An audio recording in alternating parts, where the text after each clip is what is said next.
Okay. All right. Okay. All right. So yes, there had been intimations that there were going to be problems with the church, problems with its authority being questioned. People like Jan Hus, you encountered him in your book. They only mentioned him briefly, but he was basically right there in the Bohemian Crown lands. Oh man, and that's exactly where there's going to be a hot spot in the 30 Years' War. That's where the 30 Years' War is going to pop off at, which is going to be for next time. We're going to go literally right up to it, because the Dutch revolt that happens right at the end of our lecture, when Philip II finally gives it up and says, fine, let's just call a truce. That's going to be in like the 16 teens. We're like right there, right on the cusp of the 30 Years' War. And actually, the final act of the Dutch revolt, if you will, is part of the first phase of the 30 Years' War. So this is all going to kind of go together there. Let's start out with what happened. So we have the church, right? We got our wonderful single church. Forget about the Eastern Orthodox. Forget about the Orthodox. We don't care about that. The map I'm using is right here in your book on page 193. That's pretty much all we're concerned with here. So, Martin Luther, very famous fellow, was a good, loyal Catholic and a churchman. I won't go through his whole biography. I'm sure you all know the story of how he wound up going into the church and all that. It's all very famous. You, of course, now know that he did not really literally pound the nail into the Senate letter, right? Okay, what's the letter about? It's specifically about the sale of indulgences. Now, what are indulgences? Have you encountered this before? None of you are Catholic, except for myself. An indulgence, you can still get indulgences. My wife actually did a pilgrimage this year and got an indulgence. What it does is it relieves you of the acts of penance that you must do in order to be forgiven for your sins. So there's this whole process in Catholicism where you go to what's called reconciliation. And, bless me, Father, for I've sinned, blah, blah, blah. There's this whole formula. It's the Catholic Church. It's all very formula, right? You go and you do that, right? And then the priest, or the bishop, or whoever it is, will give you acts of penance you must do. So he absolves you of your sins, but then he gives you an act of penance that you must do to show that you are truly sorry for what you've done. So you have to be truly sorry, and then you have to do these acts to show that you are truly sorry. What the indulgence could do, indulgences had been sold for centuries in the Catholic Church prior to Luther's time. It relieved you of the need to do that act of penance. Because the thinking was, well, giving this money to the church, because you bought it for money, was itself an act of good. You were helping support the church. You were sorry for your sins, you did reconciliation, you're truly sorry, and instead of going out and doing, go and, you say you have nasty thoughts about your neighbor all the time, you hate his guts. I want you, because you are sorry for having these thoughts, I want you to go and offer to help him. Help him fix his fence. Help him fix his food. Something like that. They usually make the penance related to something that you're having a problem repeatedly coming up short doing, right? Okay, so the problem that Luther has is that the guy who shows up to sell these indulgences, right here, page 2, Tetlock is his name, if I remember correctly, I think it's Tetlock or something like that. He's an indulgence salesman. What happens here is the Archbishop of Luther's area has come up with a problem. He's short of money. To buy his position as Archbishop, remember these were saleable offices, he had borrowed a lot of money from this bank. And the bank came around, time to pay your loan. He goes, shoot, I'm a little light. So he writes to the Pope, and he says, hey, Pope, listen, little light of funds, can you help me out? Pope says, I'm actually pretty broke myself because I'm building this wild new cathedral complex. This is when St. Peter's is being built. If you go to Rome, you can go across town and see St. John Lateran, which I actually love that place. Love that church. It's gorgeous. That was the papal residence up until this time. And remember, the papal schism has been rehealed. When the Pope returns to Rome, it's completely different. Remember, it was a company town. And when the papacy left, the whole town went to pieces. At its nadir. So they want to do like a splendid rebuilding project to show, hey, we're back, baby, and we're better than ever. Well, the Pope needs money too, so they come up with a genius idea. The idea is we're just going to sell a whole bunch of indulgences. We'll sell them right in your area, and then we'll split the profits. Because you got to pay back that money or you might get your kneecaps broken, and I need this money to keep my building project going. It's a great idea. Pope says, I got just the guy. He's phenomenal salesman. Best indulgence seller there is. This guy shows up, and he is selling indulgences hand over fist. How is he so successful doing this? It's because he's telling them that these indulgences do all sorts of things that they've never been said to do before in the history of the Catholic Church. You can buy a bunch of them and save them up for sins you haven't even committed yet. This can save you time in purgatory. Purgatory is another Catholic notion. Are you familiar with purgatory, everyone? Okay, so it can get you out of purgatory, cut time purgatory. And Luther is very concerned by all of this. His objection is specifically with what's going on with these indulgence sales. And so he writes a letter to the Archbishop complaining about this, saying, whoa, this doesn't sound right. And his concern is actually that people, ordinary people, are buying these and thinking that they have got a certain thing, some salvation, that they don't need to do the penance or whatever, and that this is going to lead them to be damned and to go to hell. So his concern is very practical. That's one thing that's interesting about Luther is his concerns were always very practically rooted. Yes, they were theological and but they were very practically rooted. He was worried about the souls of his fellow parishioners. So he's a professor at a university by this point. You all know that. He winds up being a university professor. Do I need to say a few words about Martin Luther, who he was? He was a peasant. All right. He was a peasant. His father was a very well-to-do peasant, though, and so he saves up money to send him to college to be a barrister, a lawyer, right? With law. Well, he's on his way home from school one day, and a storm blows up as he's crossing this field. And it's just horrible storm. It comes up out of nowhere. It's just the sky gets dark, and the trees are whipping, and lightning, bang, right next to him, blows a hole in the ground right next to him, and he basically says, Lord, save me, I'll become a monk. And the sky clears up, and the wind dies down, and Luther goes home and tells his father, who is quite a piece of work from what we understand about him. There's all sorts of studies about Luther's conception of God and how this was tied into what his dad. I won't even get into that. Well, his dad blows his top, obviously. I spent all this money on your education, now you're going to be a monk. So Luther goes down the street, knocks on the first door that he finds. It's an Augustinian order of monks. He joins the monks. Very quickly, the head of the monastic order there realizes, this dude's packing some serious intellectual firepower here. This guy is, next level intelligent. So they send him to the university, where he earns, his degree, and he becomes a lecturer there. So he's a professor at this point, professor of theology. And so he writes this very nice, learned letter to the Archbishop expressing all of his concerns. Archbishop gets his mail and goes, oh boy, this is going to be trouble. Sends it right to the Pope. Says, we got potential issues here. And this, if you look at the front of your book here, you've got a little timeline. This is happening in 1517. They don't have this on there, but this is in 1517.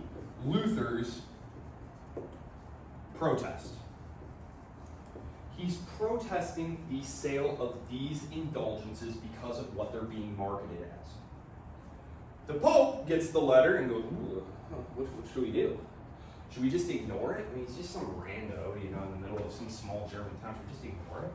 And his advisor says, no. I think what we should do instead is just blast back. And so Luther's sitting around waiting. He receives back a letter from the Pope. And this letter is published. So this thing goes out publicly. And it says, some people, like Martin Luther, say that we can't do this, but let me tell you something. And then it proceeds to start asserting all these things about papal power and authority that had really never been asserted before. That the Pope is infallible. He can make literally no mistakes when he speaks about religion. This is the first time. This had been an idea in the late medieval church, but it had never been articulated. No one thought this was oh yeah, of course. So the Pope turns this from a question about indulgences, these specific, says, oh yes, we hear your concerns, we're looking into it, we have some people looking into it, and then it probably sort of died away. Instead, the Pope makes it into a debate about his power and authority. So escalated the situation. Escalated it big time. This leads to Luther being invited in 1521 to address the Diet. So 1521. Diet of Worms. Okay. This right here, I'm just going to look so I get the, sorry, just a second. there was 19. So the 19th right here, in 1519, and this is all, this right here is on 179 in your book. Eck v. Luther, pay-per-view. It was so on. So the Pope, because Luther is like, what are you talking about? Infallible Pope, what is all this? What are you talking about? And the Pope says, I'm sending my boy to debate you publicly. It's on. And so, Eck v. Luther. Luther is trying to debate these points about the indulgences. And Eck just keeps coming back with, well, are you saying the Pope can make a mistake? But is the Pope infallible? And Luther is kind of like, well, you know, I hadn't really thought about that. I'm really more concerned with these indulgences, you know. And the guy just keeps hammering about, like, oh, so it sounds like what you're saying is that the Pope might be able to make a mistake when it comes to religion. Finally, Luther goes, yeah, I think he might. I think, you know, you push me on this, fine. I think the Pope might be able to make a mistake. And they're like, you know, sharp intake of breath. And then he asks, well, what if there's a debate and the Pope says something, and the Bible says something? Who's the ultimate authority? Are you saying the Pope's not the ultimate authority? And Luther, you know, again, just goes, well, I think if they disagree, probably the Pope's just a guy. The Bible's probably what we should listen to. Okay, so now it's on. They call him to Worms, okay? And they give him a safe conduct pass. Now, this is interesting because if you read your book, Jan Hus had once upon a time received a safe conduct pass about several decades earlier. And when they got there, they burned him. You know, whoops. But Luther goes, and when he gets there, he thinks that he is going to be able to present his case. This is a legislative body, right? This is where all the princes and the emperor get together and they debate things. Instead, he shows up, and it's basically like an Inquisition, his books that he's written, because he's written some books explaining his views, and they say, are these your books? Yeah, these are my books. And they said, well, this is your chance to recant what's in those books. And Luther, again, had come prepared to like make all these eloquent speeches and arguments, and like, that's not what's happening here. This is your chance. And Luther is kind of thinking it over, and they're like, we'll give you one night to think about it. He comes back the next day and says, you know, here I stand, I can do no other, all that famous stuff. And they're like, well, you have 48 hours to get out of Dodge before we come after you. Safe conduct. On the way on the way there, the common people, who are now very aware, like this is all happening very publicly.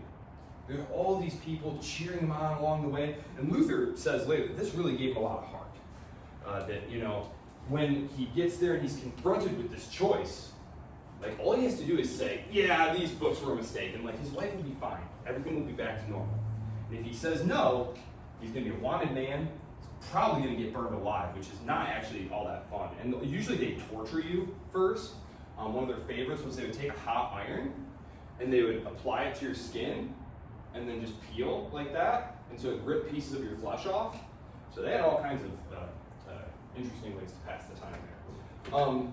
So he says, as I was there wavering, I just kept thinking of all these people who had been cheering him on, you know, because there are lots of complaints the common people have. And I'll just go over a couple of these. Like, why does Luther's ideas take hold the way they do? First, for the common people. So I'm going to have commoners, common people complaints, noble complaints. Common people complaints. You don't get to pick your pastor, your priest. You just get whoever they give you. No choice. Furthermore, absenteeism. A lot of times, we don't know exactly what percentage of the parishes were not being actively serviced, but like absenteeism was huge.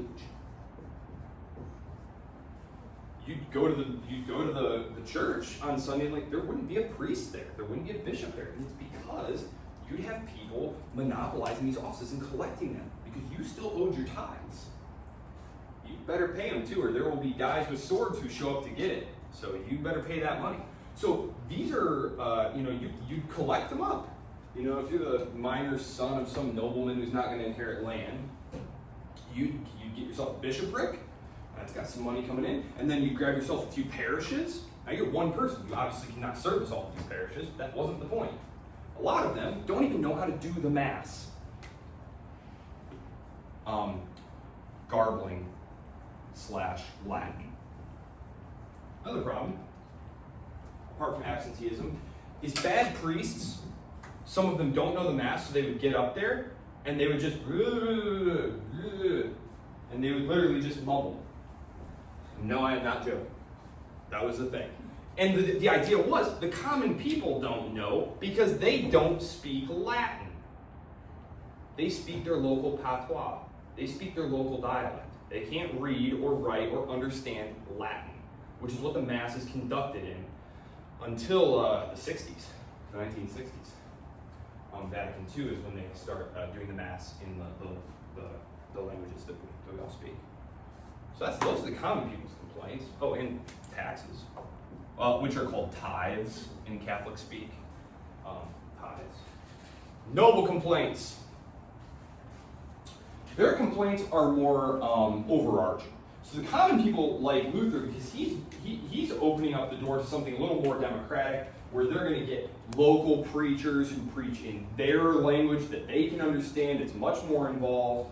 The noble issues are, that's some nice land you got there. That's some nice land you got there. The Catholic Church owns tons of land. Tons of land. And again, we don't have like precise records, but about 25 to 30% of the area of the Holy Roman Empire, what we now call Germany, that was church land. Church land. That's some mighty fine land you got there. That's what they're thinking. Because remember, one of the problems that we talked about was these knights who have these really small land holdings, and the cost of everything is going up. Remember, the cost of warfare is going up. The cost of running a government is going up. All that silver is pouring in from South America. It's causing the price level to rise. And you've got all these knights who are really getting squeezed. All these minor nobles getting squeezed, and they're looking at this land that the church has, and they're like, man, if I could just get hold of some of that land, that'd solve all my problems. And so, the reason I bring this up is because it's mostly land. Land, which is wealth. That's where the wealth is. Wealth is in the land. And also, political control. Why? Because this is where you can put offices, right? You can hand out offices to your favorites. And you can also take a cut of the tithe. You can take a cut of the taxes. Right? Instead of all that money being shipped down to Rome, you can take a little bit for yourself. And this is something that's formalized in a lot of agreements. We talked about this with the French kings getting a share of control in exchange for helping the popes to reassert control over those pesky church councils. So this was not uncommon. This was an obvious interest. And there's a lot of scholarship on this. And there seems to be a general consensus that it was because of the highly fragmented nature of the Holy Roman Empire that Luther is able to ultimately succeed. So you have the fragmented nature of the Holy Roman Empire. There's all these, hundreds of political authorities there. And then you have all these popular things coinciding with it. These issues did not exist everywhere exactly as they did in Germany, the Holy Roman Empire. Remember when I say Germany, Holy Roman Empire, I mean the same thing. So Luther's objections here are going to very quickly produce a peasant revolt. I'm talking like a massive peasant revolt. Immediately after this, peasant revolt, a massive one, and what's called the Knights Revolt. So you have the peasants revolting, and you have the minor nobility. That's who the knights are. The knights are the minor nobility. And Germany just kind of blows up. Germany blows up. Luther, who had been hiding out, because on the way back from the Diet of Worms, it was understood that he was a dead man. I believe it was called the Elector, basically the Prince of Saxony, which was where he was from, basically has his boys go kidnap Luther along the way, and they run him to this castle and keep it super secret, obviously. And they take him to this castle out in the forest, and they put him in there, and they dress him up like a noble and give him a sword and stuff. You're just gonna hide out here. Now the Prince of Saxony has his reasons for this. It isn't just that he really feels strong. He understands that this is a potential big time bargaining chip here that I've got. right? So yes, he's protecting Luther, but also like this is going to be useful to him potentially. Luther is watching all this unfold, and he's horrified. Right here, 1920, or 1925, 1525, 23 and 25. So the peasant war, the peasant uprising, and the revolt of the knights. Luther's horrified. Luther's actually incredibly conservative. He's incredibly conservative, and if you look at his doctrines, his theological doctrines, they're very close to Catholicism. His actual points of debate with the Catholic Church are very minor, and it's one of the reasons that Calvinism winds up taking off, is because Calvinism is a much more radical Protestantism than is Lutheranism. So Luther is theologically very conservative. He's also socially and politically very conservative. He doesn't think you have the right to revolt. He's horrified by this, and he advises the princes, you got to get out there and slaughter these peasants. You got to go kill these people and get them back on the land. This is crazy. You can't be revolting against your God-given authority. You know, this is craziness. So Luther is horrified by all of this. And so that's just a point about his. It wasn't that Luther didn't believe anyone could revolt. It's that we cannot revolt. Only legitimate political authorities, whose power comes from God, may revolt against another legitimate political authority. So the princes who are about to revolt, that's okay. But you common people, you don't understand what's going on. This is all way too complicated for you. They're appointed by God anyway, so just mind your business, basically. Luther, this leads to Luther changing tactics, and this is called the Magisterial Reformation. You see it in your book. Luther goes to the princes and says, listen, I thought people could handle it. They cannot handle it. They get way too heady on my new religious doctrines, okay? So instead what's going to happen is I'm going to convert you, the princes, and then you will force all of your subjects to also be Lutheran. So it's called top-down, right? We're going top-down now. So that's the Magisterial Reformation. The emperor at the time, you'll remember, fifth. Charles V. This is all happening on the watch of Charles V. Now remember, Charles V is very busy. Again, it's one of those weird contingencies of history. If Luther had been born in France and tried this stuff, he'd probably have been killed before you could say the name. But Charles V is very busy. Number one, he's got Spain. And Spain is off over here, pirating around the Caribbean, getting some gold. And he's very concerned with keeping this gold flowing in because the Spanish state is not very fiscally developed. They don't have an elaborate tax collecting network or lots of bureaucrats running around. Like basically, by the end of this century, we're in the 16th century, by the end of the century, the Spanish crown will have declared bankruptcy 4 different times. It's the gold flowing in it's the gold and silver flowing that keeps the Spanish state afloat. And it's long term. Again, I mentioned this last time. If you have the credit card like that, you don't develop the complex fiscal and monetary arrangements and taxing structures and things that were developed elsewhere that led to France and England being much stronger states in the long run. And it's why by the time of like the American Revolution, Spain is pretty much an afterthought. Great power by international courtesy only, you know what I mean? So King Charles, Emperor Charles V, he's very busy over here in Spain because he's also trying, because you know what? You know what's going on? Got all these great ships coming back. But wouldn't you know it, those English dogs are constantly trying to pirate our stuff. So you're constantly worried, the Dutch are trying to hone in on this. So you're constantly having to defend this against also the Portuguese and the French. Oh, it's just so annoying. He's also got problems down here in Italy. I'm just going to call it Italy. It's the Italian peninsula. Italy itself is not a state until like the 1860s and 70s. I'm just going to call it Italy. So, dare I try and draw it?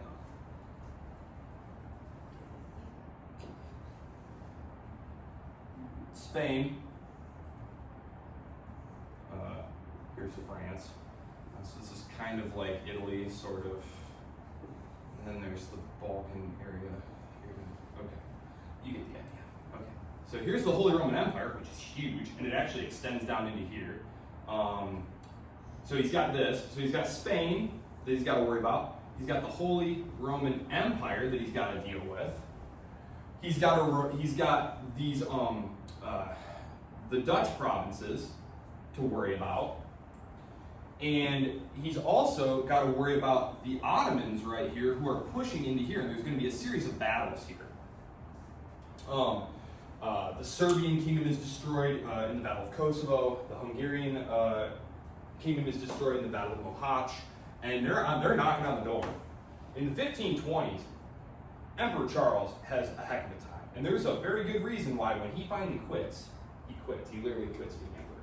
He quits, moves to a monastery, and lives out the rest of his life there. Hands the power off to his son and a relation. He splits the territories up. He says, this is too much to worry about. You got constant stuff to do. It's too much for one person. So we're going to see that they split that. But so Charles V here would like to be able to crack down against the Lutherans here, but he can't. He can't for several reasons. And let's take a look here at a couple of these things. So we have in the 1520s several attempts at compromise and then reneging on the compromise. So initially, Charles says, hey, this is totally unacceptable, guys. You better stop being Protestant right now, or else. And then France and the Pope conspire against him in Italy in what's called the League of Cognac. And he says, actually, guys, you can be Protestant as long as you give me some money and troops, because I need to go fight right away. And they're like, okay, that's cool, so we can be Protestant. He's like, totally fine, totally fine. Well, he wins this war. This is one of the, if you look up like Habsburg-Valois wars, you'll see that the French kings are totally encircled here, right? Because you've got Habsburg possessions here in northern Italy. You've got Habsburg possession here, Habsburg possession here, Habsburg possession here. This is a pretty terrible geostrategic situation for France. So France is constantly trying to cause problems for the Habsburgs, obviously. So they conspire with the Pope to, but Charles wins. So then he comes back to Germany. He doesn't physically come back. He is based out of Madrid. He's actually Flemish. Yeah, he's Flemish. He's born in Ghent. And he lives in Spain and speaks Spanish. I don't know that he ever even goes to the Roman Empire. But anyway, his representative says, all right, guys, great job on that war. By the way, no more being Protestant. And they're like, what? This is crazy, And so they storm out of the Diet in protest. And this is where Protestant comes from, right? They storm out in protest. And Charles is like, oh, just you wait till I get a hold of you, I'm going to wring your necks. And then they're like, sir, the Turks are besieging Vienna. He's like, just kidding, guys. You can be Protestant. That's okay. Totally fine. You can be Protestant. Just, need some troops now. Quick. And then it goes back and forth like this, really. And then once they defeat the Turks for the bazillionth time, they come back and he says, look, what if we just get you guys together, get the Catholics together, get the Lutherans together, can you guys come up with some kind of agreement, some kind of workable arrangement? And so they get together and they try. They try, but it is not successful. And the meeting breaks up without any conclusion having happened.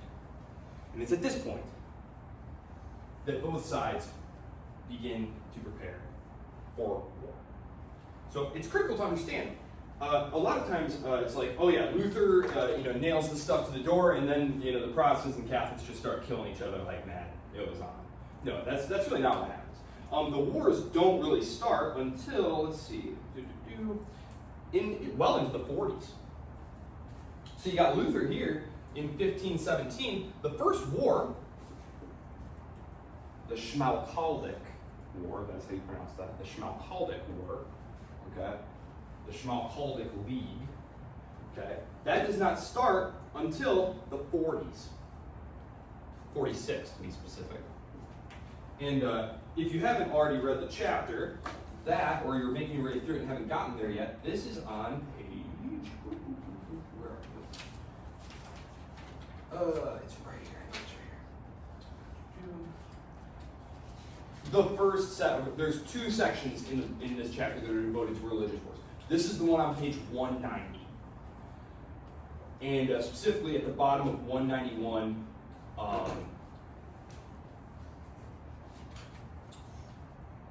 the Protestant territories in the empire, the North German princes, form a military alliance called the Schmalkaldic League. Okay, so the Schmalkaldic League. It's the North German princes. Okay, the North German princes. They have converted to Lutheranism en masse. And what do you think the first thing that they did was? What did they do? The North German princes, they're like, we're Lutheran now. What's the first thing they did? Went and grabbed all that church land. Oh, you bet your broomstick. They absolutely did. They were like, money, money, money. They were in it now. This is great. Love it. The emperor's obviously like, this is totally unacceptable and uncool. You better stop it right now. And they're like, no way, make us. And so he, gets his army, he goes up there and makes them. He actually kicks their butt in the first stage of the Solis-Mullen War. The problem is that he doesn't win overwhelmingly, and there's still lots of territories in rebellion, lots of armies still out there, won a couple battles. Instead of coming to the table saying, let's negotiate, he basically comes back and says, Protestantism is going to be illegal. It's like,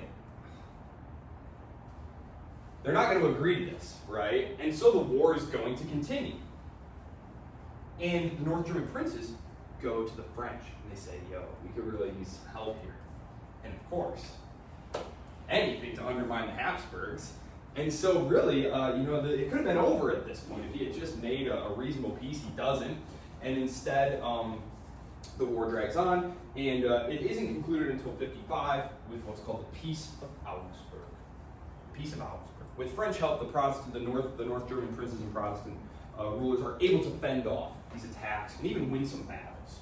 And this forces him to accept Protestantism in the Holy Roman Empire. And so the Peace of Augsburg establishes a principle: cuius regio, eius religio.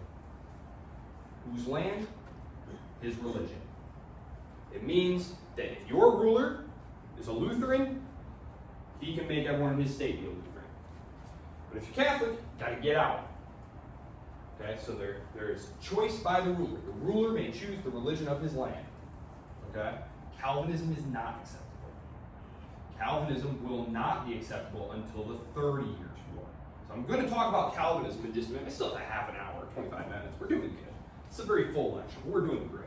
Because really, everything kind of hinges on this, what's going on in the Holy Roman Empire. Everything else kind of pivots around this, and I'll explain how this all flows together in like a wheel where we wind up back in Germany for the 30 Years' War next time. So, let's see. Yes. So, 55, Peace of Augsburg. The Peace of Augsburg, it's okay, but it's kind of just like a, I'll say this. If you are a wise ruler, you do not try to enforce religious uniformity in your land. There's only a few who are powerful enough to do it, like in Bavaria, for example. Bavaria, as we're going to see, is the home of the Counter-Reformation, because, of course, the Catholic Church fights back. He is able to enforce Catholic religious uniformity in Bavaria. There weren't a ton of Protestants there anyway. But the wise ruler, if you have a high degree of, Protestants and Catholics, you just leave it alone. You just ignore it. As we're going to see, one of the major causes of the 30 Years' War breaking out when it did is the new Holy Roman Emperor at the time is a hardcore Counter-Reformation dude who looks like he's about to try it. And so the Protestants revolt against him. We're not going to get dragged into that. That's for next time. It is fun. The 30 Years' War is great. It's complicated, but not as complicated as it often seems from the outside. Once you really get into it, it's not that bad. Let's go to France. What's going on in France? This is all happening simultaneously, by the way. So while I'm talking about these things on like a case-by-case basis, it's not like, well, this happened in Germany and this happened there. These are all kind of happening at the same time. So the religious wars in France are happening around the same time as the Solis-Mullen war is happening. So I'm just going to erase this. In France, we're going to have the War of the Three Henrys, okay? Because there were Protestant missionaries coming from Geneva, which is where Zwingli was, and where Calvin's going to be. So they're coming in from the south, and they're coming in from Germany from the east, and they're making conversions, of course. And so there's three Henrys that we need to be concerned with here. Henry III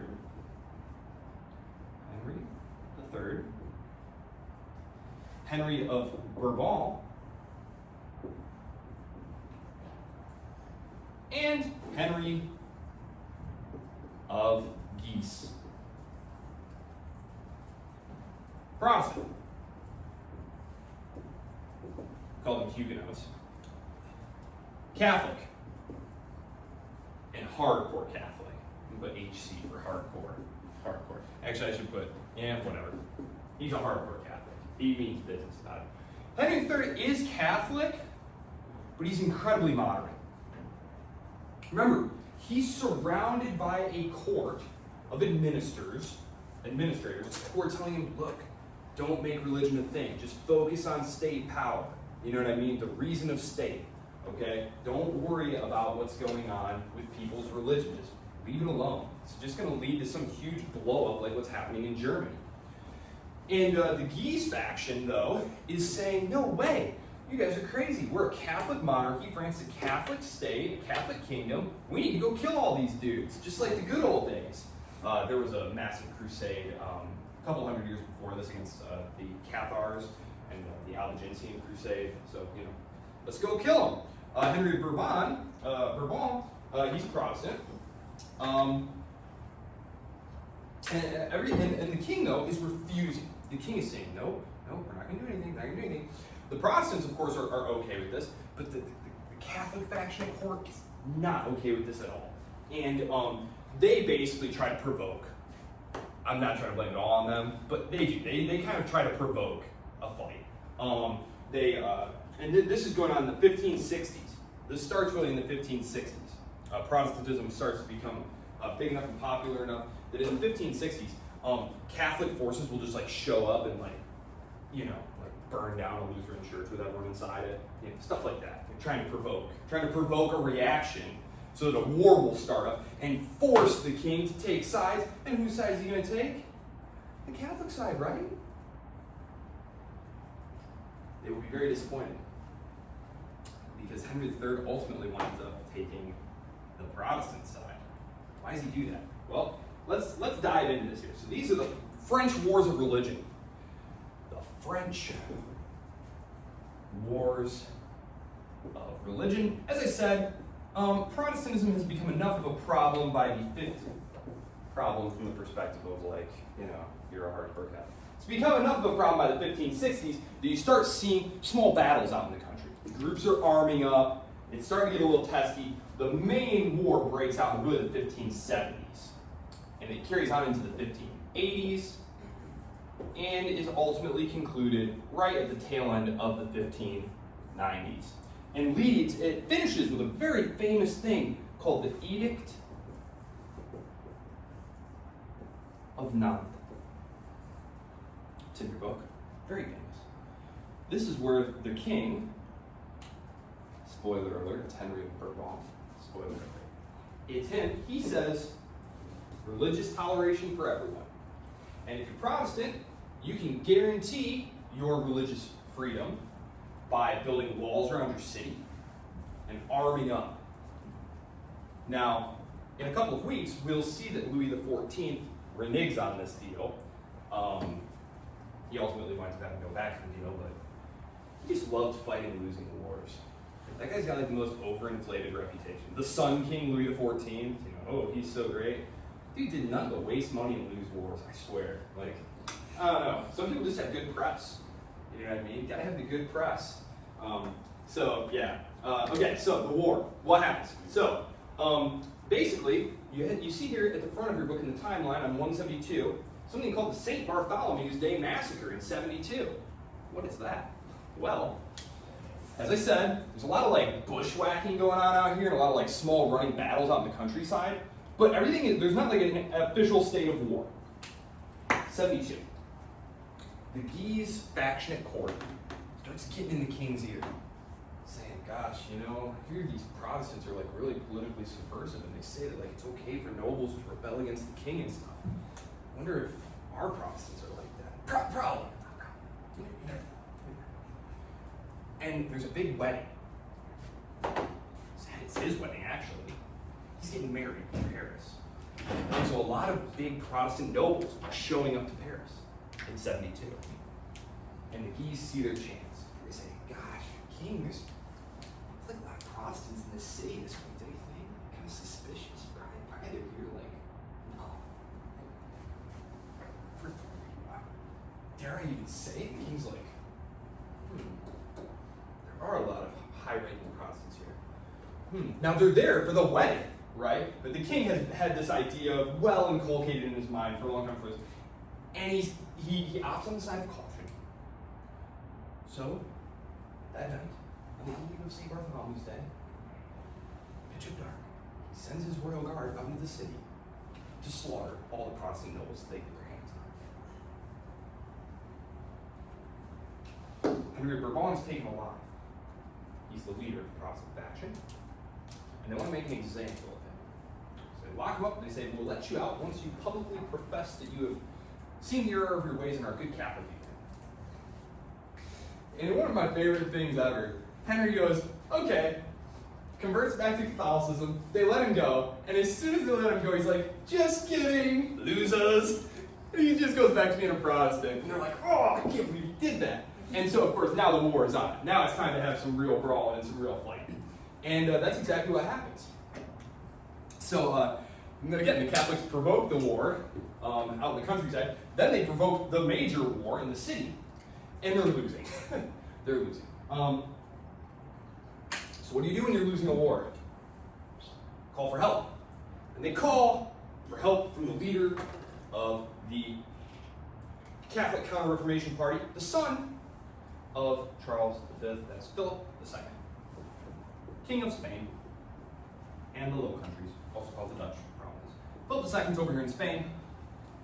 They call him in. They say, listen, getting our butts kicked, actually. We could use some help.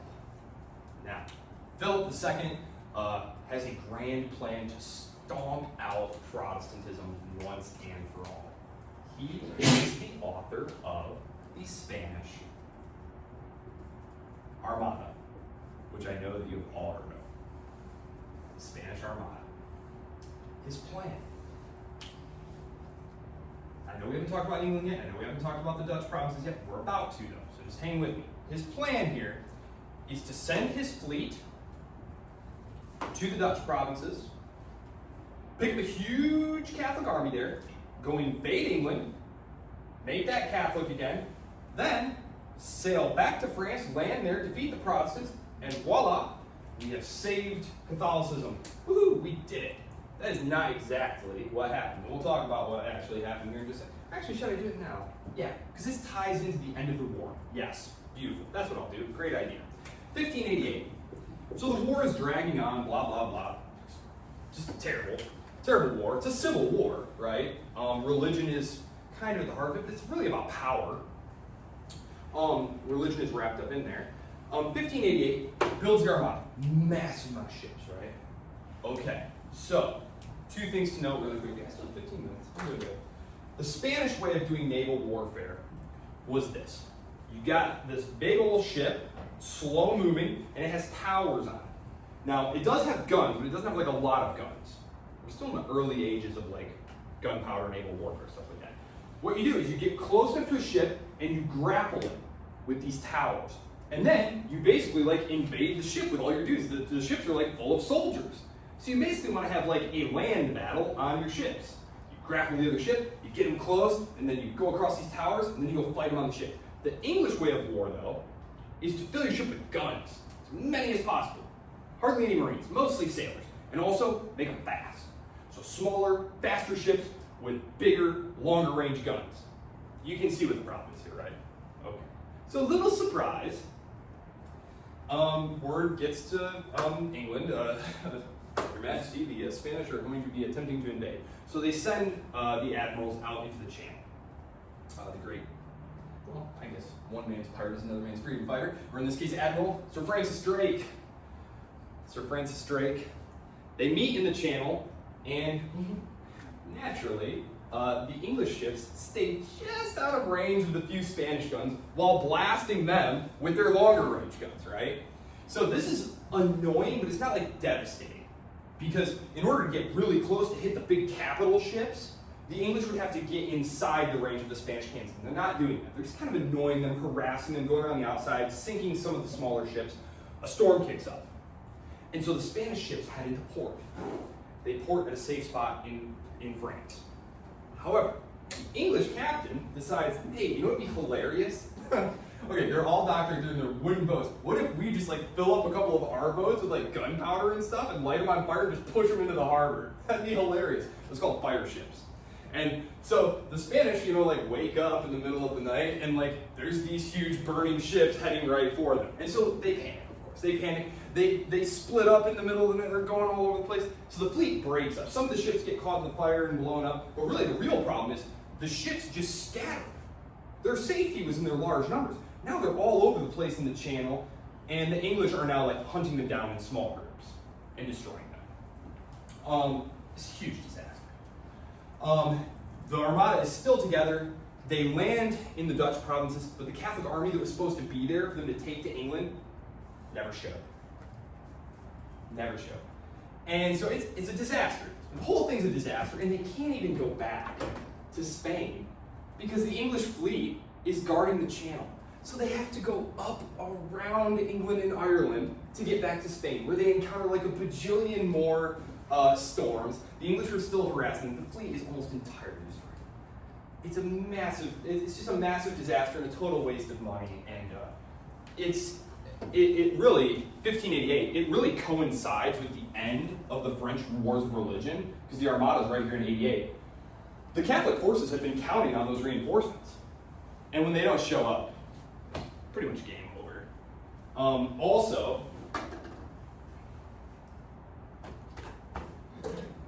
Also, the leader of the Catholic Party is killed. How does this happen? Well, when the Armada is going to be coming to France, the Catholic Party doesn't know if they can count on Henry III to do what's necessary. So they decide, we'll just kidnap the king. He understands, it's for the good of the country, He does not, in fact, understand, and is furious, and takes the side of the Protestants. He had been staying neutral through this whole time, like, guys, break it up. And they're like, no way, we're not listening to you. He takes the side of the Protestants, conspires to have him assassinated, and makes him his heir. Now, a Catholic monk who is super upset that Henry of Guise was murdered, then shows up and murders him. And so the French Wars of Religion end with Henry of Bourbon converting to Catholicism. He converts to Catholicism and issuing the Edict of Toleration, the Edict of Nantes. Henry Bourbon, he becomes Henry IV. So he's Catholic and he's Henry IV now. And he's the one who said, allegedly, Paris is worth a mass. So, that's how the French Wars of Religion end. France is still a Catholic country. It is a Catholic monarch, but Protestants are tolerated. Spain's a train wreck. He's declaring bankruptcy a whole bunch. Spain's pretty much done. It'll still be a problem, but after next week, really, we're going to be talking a lot more about France and England. We're also going to go hit up the rest of the world and see what's going on. Of course, we have to do the 30 Years' War first, and Spain does play a part in that, especially because these Habsburg territories are trying to help each other, right? Even once he splits up the empire, it's not like he sold half. He just gave it to a nephew, So it's still the Habsburg family. Let me erase a couple things here. Oh, I had mentioned that. Let me do England really quick, because I'm not going to say a lot about England at this point because we're going to spend so much time talking about it later. In England here, we see Henry, 1533, he breaks with the church. 1533. So, I believe I had already told you guys last time what the deal was there. He wanted a male heir. He couldn't get one, so he needed an annulment. The Pope would grant annulments. Not a problem. Except that, as we said, the Pope had been being a busy little bee during the 1520s, irritating Charles by having an alliance, the League of Cognac, against him. And so Charles went down there and stomped on him and locked him up. And so when Henry VIII's guys arrived, they're like, hey, just came for that annulment. He's like, ooh, guys, terrible timing here. Actually, yeah, the guy who locked me up, that's his niece, and he said that I'm never getting out of here if I give you an annulment. So, he can't do it. You understand. And Henry's like, in fact, I do not understand. He is super annoyed at this. Henry VIII does not have really any theological issue with the church. It's purely political. What eventually becomes the Church of England, or Anglicanism, really just gradually evolves over time. Henry did not have some grand plan for and this is what our church will be like. No, it's really indistinguishable from Catholicism initially. And it's only in later generations that the Church of England will become more Protestant. And we are going to talk about this in the context of England. I'm going to take, maybe 10, 15 minutes week after next when we start talking about England to talk about how do we get to England kind of on the cusp of world domination, right? At the start of the 17th century. What happens basically is there's going to be a battle pulling back and forth between, are we going to be Protestant? Are we going to be Catholic? But initially, Henry VIII's break is purely political. The church is largely indistinguishable from Catholicism, but it is under the power of himself. And so I will make three things here that can kind of help you keep these things in mind, keep them straight. Catholicism, for the Catholics, there was church and there was state, and there was a separation between them, right? They each had their separate spheres of authority, and they could work together, but they couldn't encroach on each other. For Luther, there was the state and there was the church. Okay? The state is the overarching authority inside which the church is. Okay? So this is very attractive to someone like Henry VIII, for example, who wants to make himself the head of the Church of England. The Calvinists, by contrast, which I am going to talk about Calvinism in the context of the 30 Years' War next week, Calvin and his followers, by contrast, believe there was the church, which should essentially organize the political life of the people. Now, this is all very, very rough, right? You can come up with lots of different tweaks in the doctrine, different exceptions, because of course these are going to fragment into a bajillion different sects. How many sects of Protestantism are there? There's many thousands, right? I mean, how many? Like 3,000? 3,000. Okay, so of course, you can find any number of exceptions. Some people say 20,000. Wow. Yeah, so none of these numbers would surprise me, right? None of these numbers would surprise me. So let's really quick talk about the home of the Radical Reformation. These are people like the Calvinists, the really radical guys, people who believe in more democratic doctrines of the church. Their home is actually in the Dutch provinces. Okay, this is the modern day Netherlands and Belgium. These are all together. You guys, if you need to look at the map, just right here on 193, you can see them right there. Those are the Dutch provinces right there. They've been part of the Holy Roman Empire historically, but they're Habsburg lands. And so when he splits it up, when Charles V splits it up, he makes the Dutch territories part of the King of Spain's area that he needs to take care of. Now remember, Philip II was part of that cutting edge of Catholic counter-reformation. Basically, this is when the Order of the Jesuits is created. And they're like the sword arm of the church. Like, they're coming in hot, inquisitorial style. Like, we are here to root you out. That's what they're doing here. This is when the Catholic Church really turns very militant. The Inquisition had existed periodically, but now it's going to be systematic. And so Philip II is a huge advocate of this approach to dealing with the Protestants. No toleration, convert them or kill them. So this is not the guy, probably, that you want ruling the Dutch provinces, because this was the home of religious toleration. There was a high degree of Jewish population there. There were all sorts of different radical Protestant sects growing up there. If you're interested in Protestant religious history, take a look at the case of the Dutch in the 16th century. It's absolutely crazy how many different things were going on there. This, of course, is totally anathema to Philip II.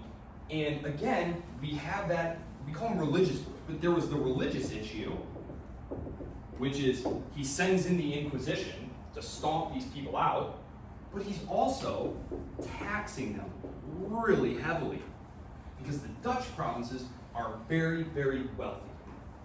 Antwerp, Bruges, these are commercial and banking hubs that are generating lots of money. And what did I just say about the Spanish crown? Broke, no money, right? Zero money. So they're raising the taxes on them. So they're persecuting them religiously. They're amping up the taxes. And then, remember I said jobs, right? The nobles love those jobs. Those comfy church jobs. They take away the nobles' jobs, take church jobs, and they give them to Spaniards. They basically import a bunch of Spanish nobility to have all these awesome jobs. So you basically made everyone angry at this point.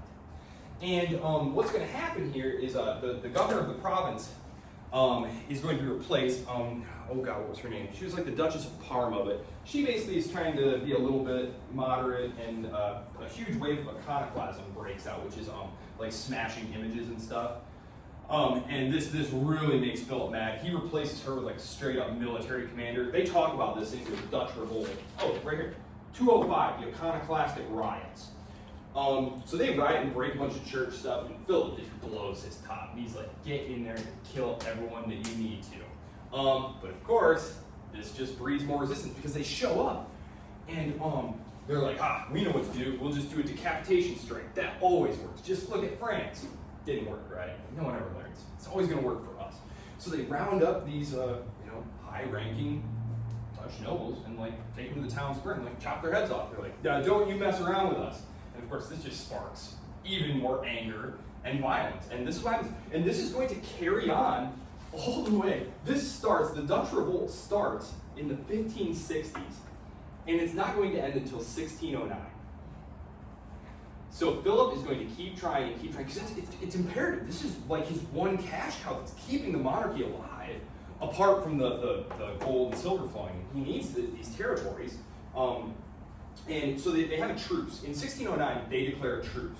It is a 10 years truce. Yes, 30 seconds. It's perfect. Did great. Okay. This truce is going to expire in 1619. This is when the 30 Years' War starts, because everyone knows this is not a real peace. This is just a 10-year break. And as soon as 10 years is up, the war is going to be back on. And this is the chance for everyone to get involved.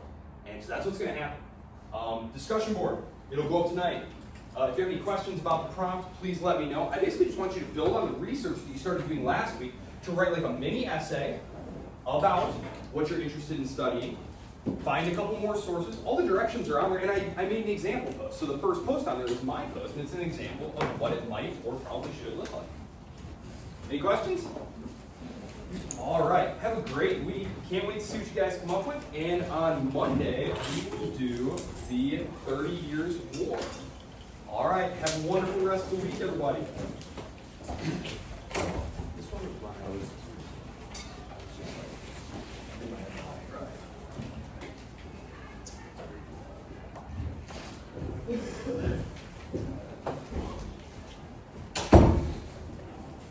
Have a good one. You too.